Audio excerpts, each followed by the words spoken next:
Taib, mengenai nafkah. Nafkah ada sandang, ada pangan, ada papan. Sandang maksudnya adalah baju, ya. Pangan maksudnya makanan. Papan itu tempat tinggal.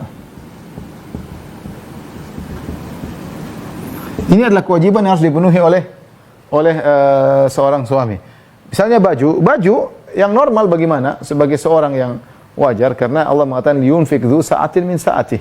Hendaknya seorang berinfak sesuai dengan kelapangannya. Wa man qudira 'alaihi rizquhu falyunfik mimma ataahu. Yang tidak mampu maka dia berinfak sesuai dengan kemampuannya. Isyarat bahwasanya seorang suami jangan pelit kepada istrinya, dia belikan baju. Wanita yang normal seperti kita di Indonesia, ada baju di rumah, ya. Ada baju di rumah, kemudian ada baju untuk acara misalnya, ada baju buat tidur, ada baju buat di dapur. Ya, ini sesuai dengan urf masyarakat. Wa ashiruhunna bil ma'ruf, ya. Nafkah bil ma'ruf, ya. Maka baju perhatikan, ada beberapa baju mungkin secara urf ada baju-baju yang mungkin kita harus sediakan, misalnya baju di rumah. Baju di rumah. Baju buat acara. Buat pesta misalnya, ya. Mungkin sebagian lain baju tidur, buat tidur. Ya. Ini kalau bisa dipenuhi baju-baju seperti ini, ya. Baju buat di rumah, baju santai, buat acara, baju buat tidur, maka hendaknya dipenuhi oleh sang suami sebagaimana urf atau tradisi masyarakat, kebiasaan masyarakat. Namanya seorang wanita memiliki baju khusus buat ini, khusus buat ini, dan ya, yang artinya kalau dia sudah penuhi baju-baju ini, maka dia telah memenuhi sandang dari sang istri. Kemudian makanan juga berdasarkan urf masyarakat. Sebagian daerah, ya, hanya makan siang dan malam. Pagi kadang kue. Ini terutama saya dapat di daerah timur dulu, zaman saya waktu saya masih di Papua, saya tidak mengenal pagi makan, jarang, ya. Jarang, ada sebagian yang makan nasi kuning, tapi banyak cuma makan pisang goreng, kemudian kita pergi sekolah, nanti kita makan siang. Jadi di rumah pagi itu tidak ada, masak nasi nggak ada. Ini dulu kebiasaan kita waktu masih di Papua. Terkadang mau makan nasi kuning, oke, tapi biasanya tidak ada, makan baru ada siang dan malam. Ini sebagian masyarakat seperti itu. Karena ketika kita di Jawa, makan 3 kali.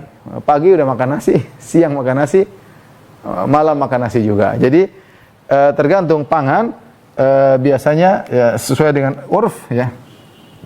Sesuai urf. Ya, 3 kali sehari. Ada sarapan, ada makan siang, ada makan malam.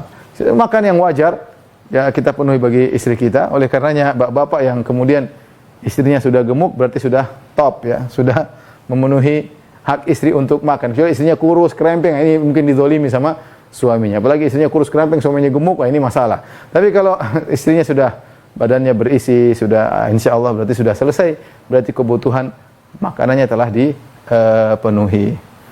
Kemudian papan, tempat tinggal. Tempat tinggalnya tidak harus dimiliki, bisa jadi kontrak. Kalau orang tidak mampu, dia silakan kontrak.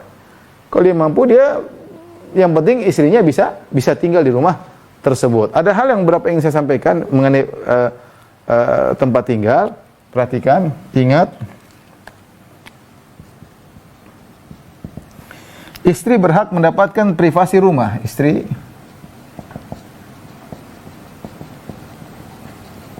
mendapatkan tempat tinggal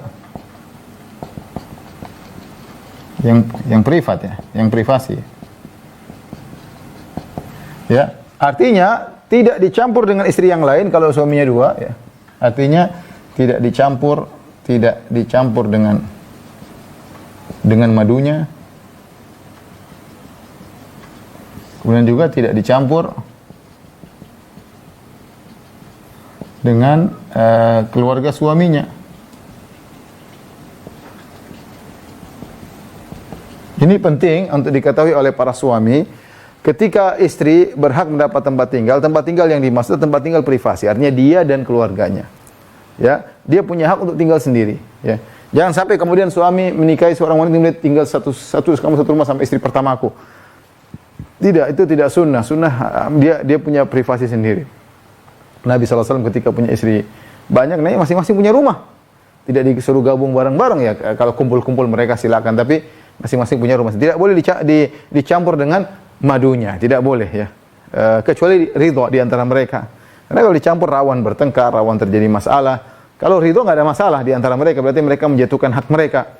Tapi hukum asal masing-masing istri punya hak untuk mendapatkan rumah secara privasi. Di antara juga ingat tidak boleh dicampur dengan keluarga suami kecuali dengan ridho istrinya ya. Ini kesalahan banyak seperti terjadi di kita di tanah air ya. Seorang suami mengajak adiknya tinggal serumah dengan mereka ya. Ada adik perempuannya, mungkin ada keluarganya, sehingga di rumah bukan cuma satu keluarga, ada beberapa keluarga dalam satu rumah. Ya mungkin karena kesulitan, mungkin karena kemiskinan. Intinya ini melanggar hak istri.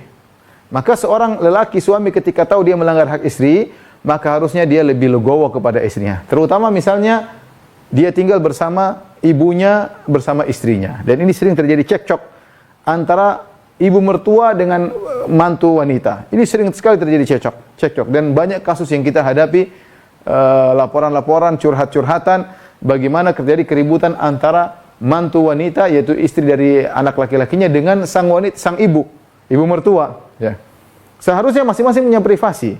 Ya, karena dengan generasi yang berbeda, orang tua adalah generasi awal, mungkin melihat mantunya kurang gesit, kurang giat, kurang perhatian sama suaminya, kurang berkhidmat, mungkin suka ngomel-ngomel, maka ibunya tidak terima. Ibunya ngelihat di depan mata.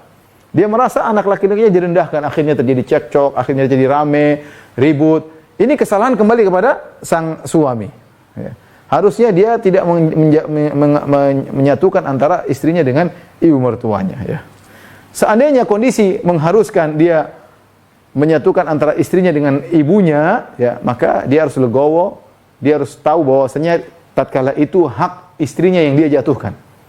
Karena istrinya punya hak privasi untuk tinggal sendiri.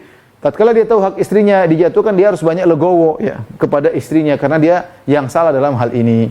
Dan ada yang berhasil, seorang lelaki tinggal serumah, di situ ada ibunya, di situ ada istrinya, dan alhamdulillah bisa rumah tangga yang harmonis. Tapi itu tidak mudah. Itu tidak mudah. Tidak semua laki-laki bisa demikian. Entah dia mengalah kepada ibunya akhirnya menzalimi istrinya, atau dia ngalah kepada istrinya menzalimi ibunya. Dan itu yang biasanya terjadi. Makanya syariat untuk menghilangkan itu semua, masing-masing punya privasi. Orang tua punya privasi, istri punya privasi ya. Jangan digabungkan. Kalaupun digabungkan, dia harus pandai-pandai menghadapi kondisi, dan dia ingat bahwasanya hak istrinya dia jatuhkan, hendaknya dia banyak legowo kepada istrinya. Ini yang ingin saya sampaikan ya. Tentang hak istri punya rumah privasi. Bahkan tidak boleh sang suami ngajak adiknya tinggal di rumah. Enggak, meskipun adik perempuan, enggak. Dia punya privasi untuk mengolah rumah tangga, ngurus anak-anaknya, enggak ada yang pihak luar untuk ikut campur, apalagi intervensi dalam rumah tangga dia. Ya, ini hukum asal ya, hukum asal. Tapi kita tahu di tanah air kita tidak semua orang bisa punya rumah masing-masing. Terjadi banyak kondisi darurat. Dari situlah pandai-pandai seorang suami harus melihat kondisi bahwa dia tahu berarti dia menjatuhkan hak istrinya. Harusnya istrinya punya privasi, dia tidak mampu untuk menyediakannya, maka dia harus pandai mengatur idarah ya, manajemen yang ada di rumah tangga.